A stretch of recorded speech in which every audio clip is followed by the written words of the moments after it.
Hi, friends. Today we're going to read another book called You're Only Old Once by Dr. Seuss. You guys ready?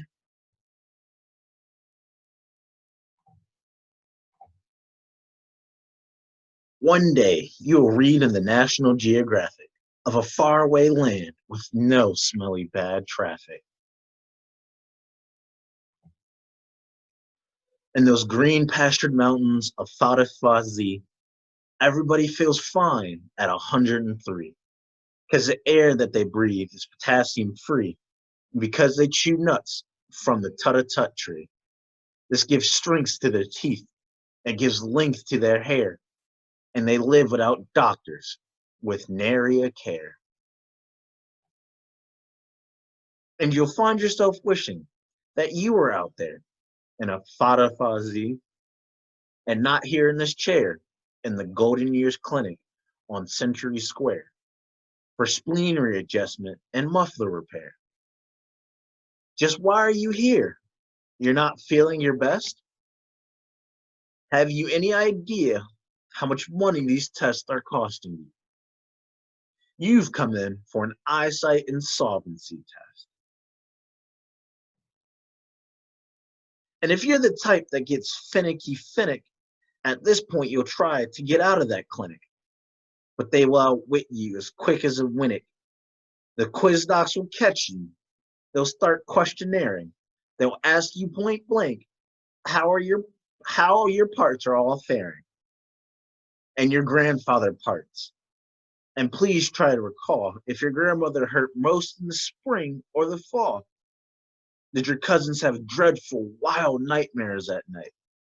Do they suffer such ailments as bus driver's blight, chimney sweeper's stupor, or prune picker's plight? And describe the main cause of your uncle's collapse. Too much alphabet soup or martinis, perhaps?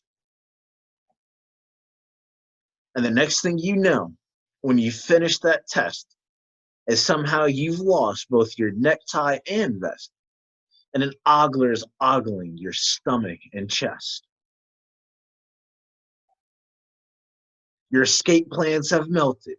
You haven't a chance for the next thing you know, both your socks and your pants and your drawers and your shoes have been lost for the day. The oglers have blossomed like roses in May, and silently, grimly, they ogle away. What those oglers have learned, they're not ready to tell. Clinicians don't spout their opinions pell-mell. So you're back with the vestibule, fish for a spell. Norwal won't bring you much comfort, you know, but he's quite sympathetic as clinic fish go.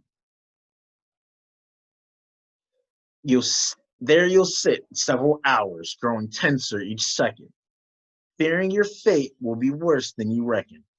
So finally, Miss Becker, your beckoner beckons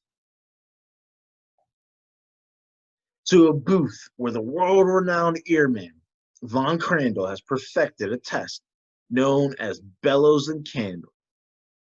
If the wind from the bellow can't blow out the flame, you fail, and you're going to be very sorry you came. You'll be told that your hearing's so murky and muddy, your case calls for special intensified study. They'll test you with noises from far and from near. You'll get a black mark for the ones you can't hear. Then they'll say, my dear fellow, you're deafer than most, but there's hope, since you're not quite as deft as a post. We'll study your symptoms. We'll give you a call.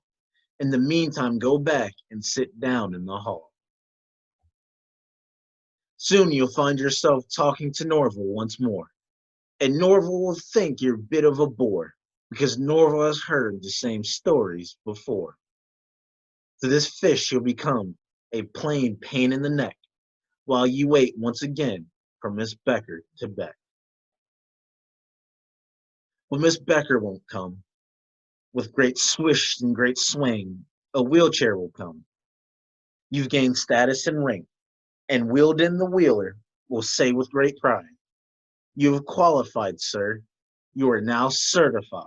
As a VIP case, you're entitled to ride. Through thin and through thick, I'll be at your backside. Dear Weldon, we'll show you great sights as you go. Right now, as you're writing down this stethoscope row, I know that, like all our top patients, you're hoping to get yourself stuffed with some fine first-class scoping. So I'm sure you'll be simply delighted to hear that in the Internal Organs Olympics last year, Dr. Schmidt, Schmoot, Sinatra, Sylvester, and Fonz won 15 gold medals, 9 silver, and 6 bronze.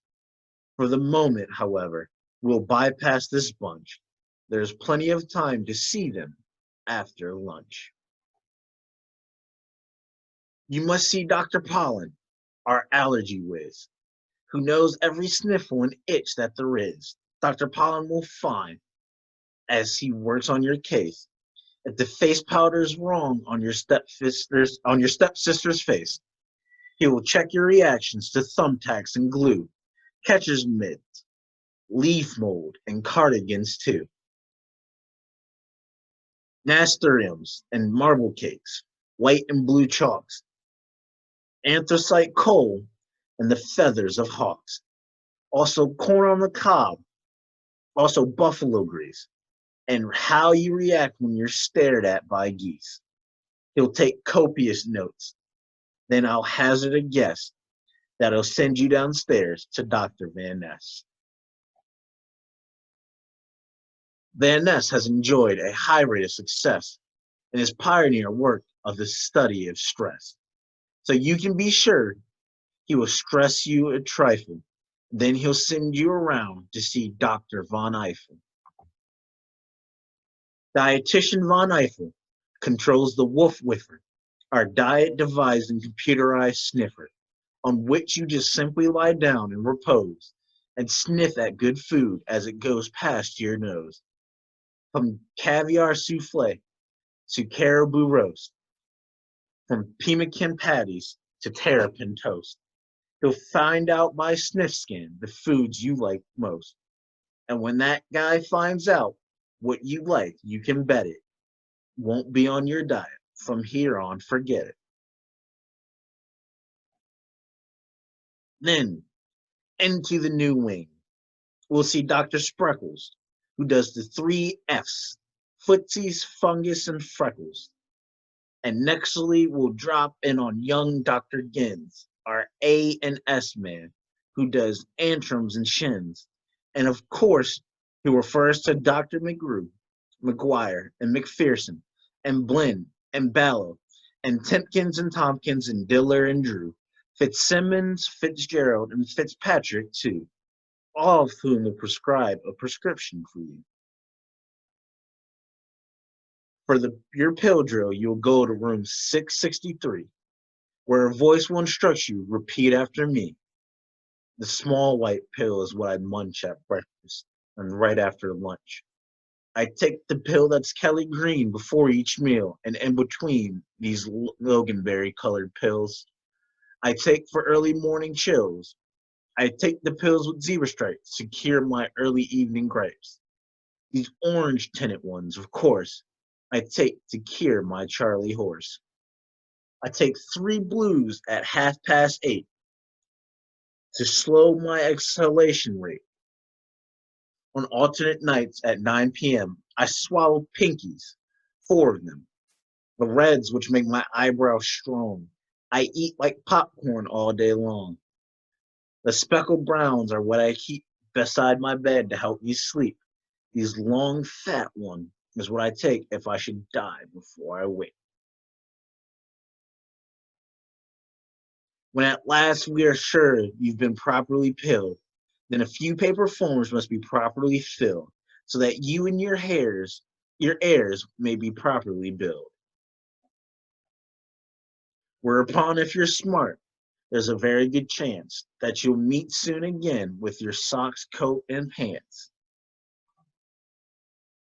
And you'll know once your necktie's back under your chin and Norville has waved you Godspeed with his fin, you're in pretty good shape for the shape you are in.